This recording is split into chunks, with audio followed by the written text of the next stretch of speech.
কন্যা রাশির বন্ধুদের বলছি, আজ আমি আপনাদের জীবনে অত্যন্ত গুরুত্বপূর্ণ বিষয় নিয়ে আলোচনা করতে চলেছি। সেটা হচ্ছে আপনাদের জীবনের গোল্ডেন টাইম কবে আসছে। আজ আমি যা বলবো, যা আপনার জীবনের পরবর্তী 13 থেকে 15 মাস সম্পূর্ণ বদলে দিতে পারে। আপনি কি জানেন যে জ্যোতিষশাস্ত্রে একটা ভাব আছে 12টা ভাবের মধ্যে, যে ভাবকে বলা হয় লাভ ভাব, অর্থাৎ প্রফিটের ভাব।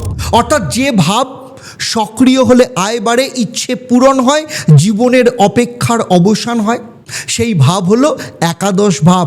আর এই মুহূর্তে তুঙ্গস্থ বৃহস্পতি ঠিক সেইভাবেই আসতে চলেছেন আপনার কন্যা রাশির কুণ্ডলিতে, কর্কট রাশিতে। যখন তুঙ্গস্থ বৃহস্পতি একাদশ ভাবে আসেন তখন দুটো জিনিস হয়। যারা প্রস্তুত থাকেন তাদের জীবনে গোল্ডেন পিরিয়ড আসে, ধনবর্ষা হয়, সফলতা আসে। আর যারা প্রস্তুত থাকেন না তারা পাশে দাঁড়িয়ে দাঁড়িয়ে দেখেন।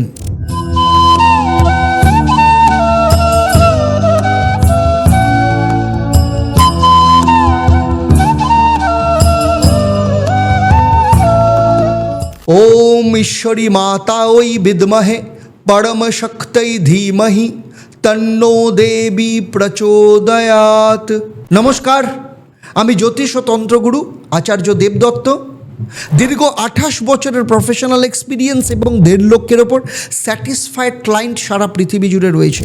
তাদের আশা, ভরসা এবং তারা যে পথ ধরে সফলতার শিখরে পৌঁছেছে, আমি আজকে সেই পথ আপনাদের দেখাবো। আমি আজকের এই ভিডিওতে আপনাদের সাথে আলোচনা করব আপনি কোন দলে থাকবেন। কারণ আজ আমি বলবো তুঙ্গস্থ বৃহস্পতি আপনার একাদশ স্থানে আসছে, তার 3টে শক্তিশালী দৃষ্টি কোন কোন ভাবে পড়েছে, আয়, বিনিয়োগ, বিবাহ, সন্তানের ক্ষেত্রে কি কি পরিবর্তন আসছে, কোন তারিখগুলো আপনার জন্য পকেট গরম হওয়ার দিন, এবং শেষে ঈশ্বরী মায়ের বিশেষ তন্ত্র টোটকা যা এই গোচরের শক্তিকে 10 গুণ বাড়িয়ে দেবে। তাই ভিডিওটা শেষ পর্যন্ত দেখুন, কারণ সবথেকে গুরুত্বপূর্ণ অংশ আমি শেষে আপনাদের জন্য আলোচনা করব। দেখুন, সবথেকে আগে একটু বুঝে নেওয়া দরকার, সেটা হচ্ছে বৃহস্পতি কোন রাশিতে তুঙ্গস্থ হন। বৃহস্পতি তুঙ্গস্থ হন কর্কট রাশিতে। আর কর্কট রাশি মানে হলো বৃহস্পতির সর্বোচ্চ ক্ষমতার সিংহাসন। এখন বৃহস্পতি মিথুন থেকে কর্কট রাশিতে প্রবেশ করছেন 3 জুন, অর্থাৎ তিনি আপনার জীবনের সর্বোচ্চ শক্তি স্থানে আসছেন। এবং কন্যা রাশির কুণ্ডলিতে কর্কট রাশি কোন ভাব? একাদশ ভাব।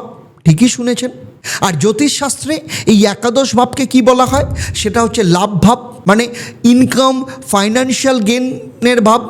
2 হচ্ছে ইচ্ছা পূরণের ভাব, সেটা হচ্ছে দীর্ঘদিনের স্বপ্ন পূরণ হওয়ার ভাব এটা। 3 হচ্ছে মিত্র ভাব, সামাজিক বন্ধন এবং নেটওয়ার্ক ভাব। 4 হচ্ছে সম্মান ভাব, পুরস্কার, স্বীকৃতির ভাব। 5 হচ্ছে জ্যেষ্ঠ ভাব, বড় ভাই বা বোনের সুখের ভাব। আর 6 হচ্ছে আয়ের উৎস, মাল্টিপল ইনকাম স্ট্রিমসের ভাব এটা। আর এখানে সর্বোচ্চ মানে তুঙ্গস্থ বৃহস্পতি যখন এইভাবে আসেন তখন একাদশ ভাবের সমস্ত শুভ শক্তি বহুগুণ বৃদ্ধি পায়। এই গোচর শেষবার কবে এসেছিল? 12 বছর আগে। আপনার জীবনে তখন কী ঘটেছিল একটু মনে করুন। একটা কিছু ভালো নিশ্চয়ই হয়েছিল, এবং সেটার থেকেও শক্তিশালী ফল আসবে, কারণ এবারে বৃহস্পতি কিন্তু অতি তুঙ্গ অবস্থায় আসছেন। আমি একে বলি ভাগ্য পরিবর্তনের মায়া। তবে একাদশ ভাবেই নয়, বৃহস্পতির 3টে দৃষ্টি, তার বিশেষ দৃষ্টি রয়েছে যা 3টে ভাবকে আলোকিত করবে। সেটাই আজকের মূল আলোচনার বিষয়। প্রথমেই আসবো যে বৃহস্পতি যেখানে আসছেন, অর্থাৎ একাদশ ভাব, বৃহস্পতির তুঙ্গস্থ ক্ষেত্রের সরাসরি ফল আপনার জীবনে কি কি জায়গায় আসবে। প্রথমেই আসবো আয় এবং আর্থিক লাভের জায়গা। বিশেষ করে কন্যা রাশির বন্ধুদের বলছি, এই গোচর আপনার মূল আয়ের উৎস যেটাই হোক না কেন, সেটা চাকরি, ব্যবসা বা অন্য কোনো পেশা, সেখানে উল্লেখযোগ্য বৃদ্ধি হওয়ার সম্ভাবনা অত্যন্ত বেশি। বিশেষত আইটি, ফাইন্যান্স, এডুকেশন, ল এবং হেলথ কেয়ারে যারা রয়েছেন, এই সময় আয়ের নতুন মাত্রা যোগ হবে। স্যালারি ইনক্রিমেন্ট, বোনাস বা নতুন সুযোগ যে কোনো একটি এই সময় কিন্তু আপনার দরজায় কড়া নাড়বে। আর কি হবে? দীর্ঘদিনের ইচ্ছে পূরণ। একাদশ ভাব হলো কামনা বাসনার ভাব। এখানে তুঙ্গস্থ বৃহস্পতি মানে আপনার সেই ইচ্ছেগুলো পূরণ হওয়ার সময় এসেছে, যেগুলো বছরের পর বছর অপেক্ষায় ছিল। নিজের বাড়ি কেনার স্বপ্ন, বিদেশ যাওয়ার পরিকল্পনা, নতুন ব্যবসা শুরুর ইচ্ছে, সন্তানের ভবিষ্যৎ নিরাপদ করবার লক্ষ্য, এই গোচর এই সমস্ত স্বপ্নের দরজা খুলতে শুরু করবে। সামাজিক নেটওয়ার্ক এবং যোগাযোগের ক্ষেত্রে বলবো তুঙ্গস্থ বৃহস্পতি একাদশ স্থানে, মানে আপনার সামাজিক সার্কেলে একটা নতুন প্রভাবশালী মানুষ আসবেন। এই সময় যে নতুন মানুষের সাথে পরিচয় হবে তাদের কিন্তু হালকাভাবে নেবেন না, কারণ তারা আপনার জীবনের গুরুত্বপূর্ণ সুযোগের দরজা খুলে দেবেন। এছাড়া দীর্ঘদিন ধরে আপনাদের মধ্যে যারা কর্মক্ষেত্রে কঠোর পরিশ্রম করছেন কিন্তু যথাযোগ্য স্বীকৃতি পাননি, এই গোচর সেই অন্যায়ের অবসান ঘটাবে। প্রমোশন, অ্যাওয়ার্ড বা সরকারি স্বীকৃতি এই সময় কিন্তু আসতে পারে। আপনাকে হিমশিম খেতে হবে না আর। বৃহস্পতি এবার কিন্তু আপনারই পক্ষে। তবে একটা সতর্কতাও আছে, একাদশভাবে শুভ গ্রহ থাকলে অনেক সময় মানুষ অতিরিক্ত খরচের প্রলোভনে পড়েন। নতুন আয় দেখে বড় বিনিয়োগ মানে তাড়াহুড়ো করবেন না। বিশেষত 2026 সালের অগাস্ট সেপ্টেম্বর মাসে যে কোনো বড় আর্থিক সিদ্ধান্ত নেওয়ার আগে বিশেষ পরামর্শ নিন। এবারে আসবো বৃহস্পতির 3টে বিশেষ দৃষ্টির আলোচনায়। বৃহস্পতির প্রথম দৃষ্টি হচ্ছে পঞ্চম দৃষ্টি।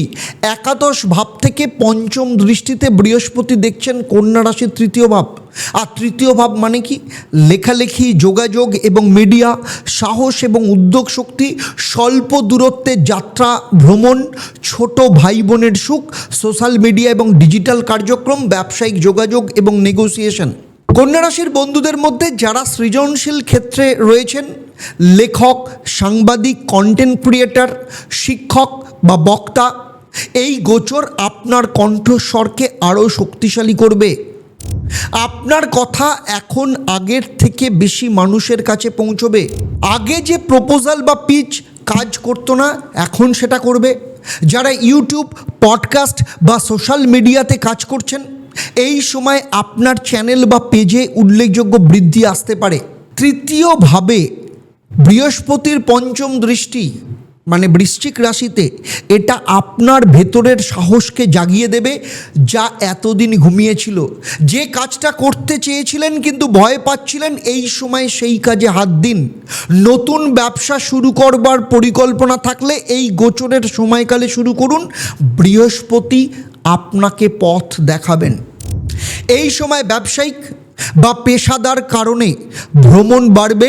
দেশের বিভিন্ন শহরে বা রাজ্যে যাওয়ার সুযোগ তৈরি হবে। এই যাত্রাগুলো শুধু শ্রমের নয়, এর মধ্যে বড় সুযোগ কিন্তু লুকিয়ে থাকবে।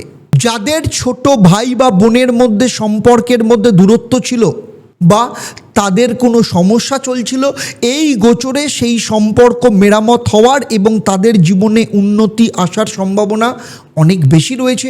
ছোট ভাই বা বোনের কাছ থেকে কোনো সহযোগিতা বা সুসংবাদ আসতে পারে যা আপনাকে অবাক করবে।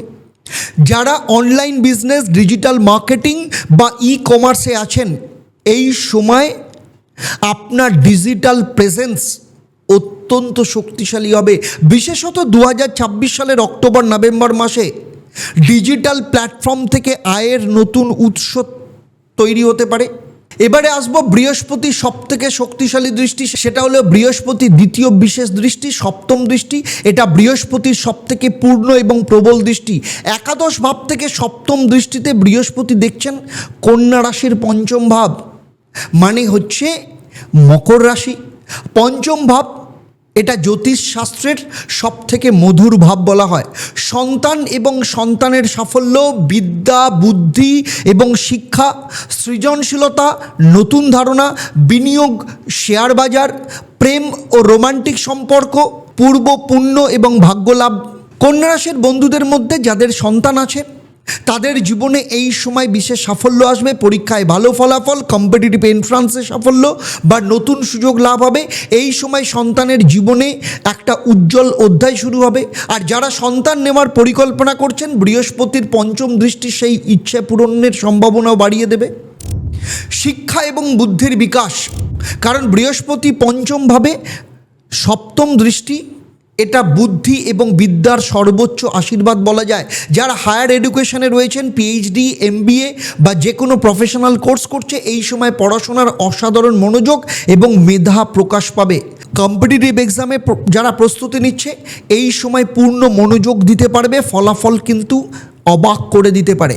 এবারে আসবো বিনিয়োগ এবং শেয়ার বাজারের ক্ষেত্রে, কারণ পঞ্চম ভাব হলো স্পেকুলেশন এবং ইনভেস্টমেন্টের ভাব। আর তুঙ্গস্থ বৃহস্পতি সপ্তম দৃষ্টি এখানে পড়া মানে শেয়ার বাজার, মিউচুয়াল ফান্ড বা রিয়েল এস্টেটের বিনিয়োগের সবথেকে অপ্রত্যাশিত লাভ এই সময় আসতে পারে। তবে সাবধানতার সাথে বিনিয়োগ করুন, কারণ বৃহস্পতি পথ দেখান, কিন্তু অতি লোভ তাকে কিন্তু রুষ্ট করে। বিশেষত 2026 সালের নভেম্বর থেকে 2027 সালে জানুয়ারির মধ্যে বিনিয়োগের রিটার্ন সব থেকে ভালো আসার সম্ভাবনা রয়েছে। সৃজনশীলতার ক্ষেত্রে বলবো কন্যা রাশির মানুষরা সাধারণত একটু বিশ্লেষণধর্মী, কিন্তু এই গোচরে আপনার সৃজনশীল শক্তি নতুন উচ্চতায় পৌঁছবে। যে প্রজেক্ট বা ধারণা মাথায় ঘুরছে, এই সময় সেটা বাস্তবে রূপ দিতে হবে। এটা হয়তো আপনার জীবনের সেরা সৃষ্টি হবে। রোমান্টিক সম্পর্কের ক্ষেত্রে বলবো, যারা এখনও অবিবাহিত বা যারা কাউকে ভালোবাসেন কিন্তু সম্পর্ক এগোচ্ছে না, পঞ্চমভাবে বৃহস্পতির দৃষ্টি সেই সম্পর্ককে নতুন প্রাণ সঞ্চয় করতে পারে। যাদের পরিবারের থেকে বাধা আসছিল, সেই বাধা এই সময় অনেকটাই কিন্তু কমে যাবে। এবারে আসবো তৃতীয় এবং সব থেকে জীবন পরিবর্তনকারী দৃষ্টি বলা যায়, কারণ বৃহস্পতির তৃতীয় বিশেষ দৃষ্টি সেটা নবম দৃষ্টি, এবং এটা বৃহস্পতির সবথেকে মঙ্গলময় দৃষ্টি বলা যায়। একাদশ ভাব থেকে নবম দৃষ্টিতে বৃহস্পতি দেখছে সপ্তম ভাবকে, মানে কন্যা রাশির ঠিক উল্টো দিক, মানে মীন রাশিকে। আর সপ্তম ভাব হলো জীবনের সবথেকে গুরুত্বপূর্ণ ভাব। বিবাহ, জীবনসঙ্গী, ব্যবসায়িক পার্টনারশিপ, দাম্পত্য সুখ ও সম্পর্কের মান, বিদেশি সংযোগ এবং চুক্তি, আইনি চুক্তি, পার্টনারশিপ। কন্যা রাশির বন্ধুরা যারা দীর্ঘদিন ধরে বিবাহের জন্য অপেক্ষা করছে, তাদের ক্ষেত্রে নবম দৃষ্টি সপ্তমে পড়লে বিবাহের সম্ভাবনা অত্যন্ত শক্তিশালী হয়। এবং এই গোচরের সময়কাল বিশেষত 2026 সালের অক্টোবর থেকে 2027 মার্চের মধ্যে বিবাহের প্রবল সম্ভাবনা রয়েছে। পরিবারের দিক থেকে প্রস্তাব আসতে পারে বা নিজে পছন্দ করা সম্পর্ক পারিবারিক স্বীকৃতি পেতে পারে এই সময়, সেই রকম যোগও দেখতে পাওয়া যাচ্ছে। যারা ইতিমধ্যে বিবাহিত, দাম্পত্য জীবনে যদি কোনো দূরত্ব বা টানাপোড়েন ছিল, এই গোচর সেই সম্পর্কে উষ্ণতা নিয়ে আসবে। স্বামী স্ত্রীর কেরিয়ারে নতুন সুযোগ আসবে, যা পুরো পরিবারের আর্থিক উন্নতি ঘটাবে। দাম্পত্য সম্পদ বা স্বামী বা স্ত্রীর মাধ্যমে আসা আর্থিক লাভ এই সময় কিন্তু ভীষণভাবে বৃদ্ধি পেতে পারে। আর যারা নতুন কোনো ব্যবসার পার্টনারশিপের কথা ভাবছেন বা যাদের বর্তমানে কোনো পার্টনারশিপ রয়েছে, নতুন চুক্তি করতে চাইছেন, এই সময় কিন্তু অত্যন্ত অনুকূল, সেই রাস্তা আপনারা এগোতে পারেন। বিশেষত বিদেশি পার্টনার বা ক্লায়েন্টের সাথে চুক্তি এই গোচরে কিন্তু অত্যন্ত ফলপ্রসূ হবে, সেই রকম যোগ কিন্তু দেখতে পাওয়া যাচ্ছে। যদি কোনো লিগ্যাল ডকুমেন্ট সাইন করবার থাকে বা কোনো চুক্তির মানে পুনর্নবীকরণের ব্যাপার থাকে, এই সময় করুন। বৃহস্পতির নবম দৃষ্টি সপ্তমভাবে আইনি বিষয়ে আপনার পক্ষে অত্যন্ত অনুকূল হবে। আর সপ্তম ভাবে বৃহস্পতির দৃষ্টি মানে বিদেশ থেকে সুযোগ, কন্ট্রাক্ট বা যোগাযোগ আসার সম্ভাবনা বাড়িয়ে দেয়। যারা এনআরআই বা বিদেশে প্রতিষ্ঠিত কারোর সাথে কাজ করছেন বা করতে চাইছেন, এই সময় কিন্তু তাদের সেই সংযোগ অত্যন্ত ফলপ্রসূ হবে, ফলদায়ক হবে। এবারে আসি অত্যন্ত গুরুত্বপূর্ণ তারিখগুলোতে। এই তারিখগুলো আপনার ডায়েরিতে এখনই লিখে রাখুন। যেমন জুলাই 2026, এই প্রথম 2 সপ্তাহ লাভের সূচনা। বৃহস্পতি কর্কটে প্রবেশ মাত্রই একাদশ ভাবের শক্তি সক্রিয় হবে। নতুন চাকরির অফার, স্যালারি ইনক্রিমেন্ট বা ব্যবসায়িক ডিল এই সময় প্রথম থেকেই শুভ লক্ষণ দেখা যাবে। এরপরে যে তারিখটা আসবো সেটা হচ্ছে 2026 অগাস্ট, মানে পূর্ণিমার কাছাকাছি। এই সময় বিনিয়োগ সংক্রান্ত যে কোনো সিদ্ধান্ত নেওয়া অত্যন্ত শুভ। সন্তানের শিক্ষা বা ভবিষ্যতের কোনো বিনিয়োগ করুন ভবিষ্যতের জন্য সন্তানের। পঞ্চমভাবে বৃহস্পতির দৃষ্টি, এটা সবথেকে শক্তিশালী বলা যায়। সেপ্টেম্বর অক্টোবর 2026 সতর্কতার সময়। শনির প্রভাব, সপ্তমে শনি বসে আছে, কিছু বাধা তৈরি করতে পারে। বড় আর্থিক সিদ্ধান্ত এই মাসে মানে একটু সাবধানে নিন, কারোর কথার ভুলে কিন্তু বিনিয়োগ করবেন না। আর নভেম্বর 2026 বিবাহ এবং পার্টনারশিপের ক্ষেত্রে সবথেকে বড় সপ্তমভাবে বৃহস্পতির দৃষ্টি এই সময় সর্বোচ্চ সক্রিয় হবে। বিবাহের আলোচনা, চুক্তি সই বা নতুন পার্টনারশিপ সব কিছুর জন্য এই মাস অত্যন্ত শুভ এই সময়। এবারে আসছি ফেব্রুয়ারি টু মার্চ 2027, ইচ্ছে পূরণের চূড়ান্ত পর্যায়ে বলা যায়। একাদশভাবে বৃহস্পতি পূর্ণ শক্তি এই সময় প্রকাশিত হবে। দীর্ঘদিন ধরে যে স্বপ্ন ছিল তা এই সময় বাস্তবে রূপ নেবে। জট খুলে যাবে, পকেট গরম হবে। এবারে আসি আপনাদের জীবনের সবথেকে শক্তিশালী অংশ, সেটা হচ্ছে তুঙ্গস্থ বৃহস্পতির শক্তিকে আপনার একাদশভাবে সম্পূর্ণরূপে সক্রিয় করতে শ্রী শ্রী ঈশ্বরী মায়ের বিশেষ তন্ত্র টোটকা। কারণ কন্যা রাশির অধিপতি গ্রহকে বুধ এবং বৃহস্পতি হলেন বুধের গুরু। এই দু গ্রহের সম্মিলিত শক্তিকে জাগ্রত করতে এই টোটকা বিশেষ কার্যকরী বলা যায়। কন্যা রাশির তন্ত্রের বিশেষ টোটকা হচ্ছে লক্ষ্মীনারায়ণ একাদশ সিদ্ধিবিধি। কারণ একাদশভাবে তুঙ্গস্থ বৃহস্পতির জন্য বিশেষ লক্ষ্মীনারায়ণ যোগ রয়েছে। কবে শুরু করবেন? শুক্লপক্ষের একাদশী তিথি থেকে শুরু করুন। যে একাদশী আসছে সেটাই একদম সেরা শুরুর দিন বলা যায়। প্রস্তুতি কিভাবে নেবেন? সূর্যোদয়ের আগে উঠে স্নান করুন, হলুদ বা সবুজ রঙের কাপড় পরুন, পূর্ব বা উত্তর দিকে মুখ করে বসুন, পূজার স্থান পরিষ্কার রাখুন, এক মুঠো কাঁচা হলুদ মেশানো চাল, একটা হলুদ ফুল, একটা ঘিয়ের প্রদীপ, কিছু তুলসী পাতা, এই উপাচারে লক্ষ্মীনারায়ণ বা বৃহস্পতি যন্ত্রের সামনে সাজান, কিংবা ঈশ্বরী মায়ের ছবি যদি থাকে সবথেকে সেরা ফল পাবেন, তার সামনে রাখবেন। আর বলবেন ওম শ্রীং হ্রিং ক্লিং মহালক্ষ্মী নমঃ। 21 বার এই মন্ত্র পাঠ করুন। তারপর বলুন ওম গ্রাং গ্রিং গ্রৌং স্বাহা বৃহস্পতি নমঃ। 108 বার পাঠ করবেন এবং প্রতিটা জপের সাথে মনে মনে আপনার একটাই ইচ্ছা ধারণ করুন, মনকে বিক্ষিপ্ত হতে দেবেন না। আর সেই সাথে ঈশ্বরী মায়ের কাছে প্রার্থনা করুন। এই মন্ত্র জপের পরে বলুন, হে মা ঈশ্বরী, হে জগদম্বা, আমার লাভ ভাবকে সম্পূর্ণরূপে জাগ্রত করুন। দেবগুরু বৃহস্পতির তুঙ্গস্থ শক্তি আমার জীবনে পূর্ণরূপে প্রবাহিত হোক। আমার আয় বৃদ্ধি পাক, আমার ইচ্ছা পূরণ হোক, আমার সন্তানের পথ উজ্জ্বল হোক, আমার দাম্পত্য সুখ হোক, আমার পার্টনারশিপ শুভ হোক। শ্রী শ্রী ঈশ্বরী মা তোমার কৃপায়। ওম তৎ সৎ। কতদিন করবেন? টানা 40 দিন করুন, একদিনও কিন্তু বাদ দেবেন না। এই 40 দিনে বৃহস্পতির একাদশ ভাবের সমস্ত সফল শুভ ফল আপনার জীবনে দ্রুত গতিতে প্রকট হবে। ঈশ্বরী মায়ের টোটকা নাম্বার 2, কি করবেন? প্রতি বৃহস্পতিবার সকালে এক মুঠো কাঁচা মুগ ডাল কোনো পবিত্র নদী বা পুকুরে ভাসিয়ে দিন, অথবা কোনো গাছের গোড়ায় জলের সাথে দিয়ে দিন। আর বলুন, হে দেবগুরু, আমার একাদশ ভাবকে শক্তিশালী করো। হে ঈশ্বরী মা, দেবগুরুর শক্তিকে জাগ্রত করবার শক্তি দাও। এবং এটা কন্যা রাশির জন্য বুধ এবং বৃহস্পতির সম্মিলিত শক্তিকে জাগ্রত করবার অত্যন্ত শক্তিশালী এবং সহজ উপায়।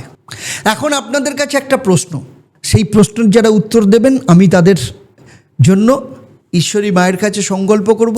সেটা হচ্ছে কন্যা রাশির কুণ্ডলিতে তুঙ্গস্থ বৃহস্পতি কোনভাবে বসে আছেন এবং তার সপ্তম দৃষ্টি কোন ভাবের ওপর পড়েছে।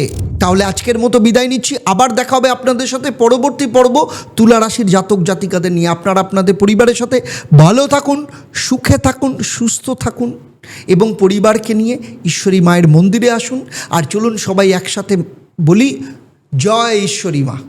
নমস্কার, ভালো থাকবেন।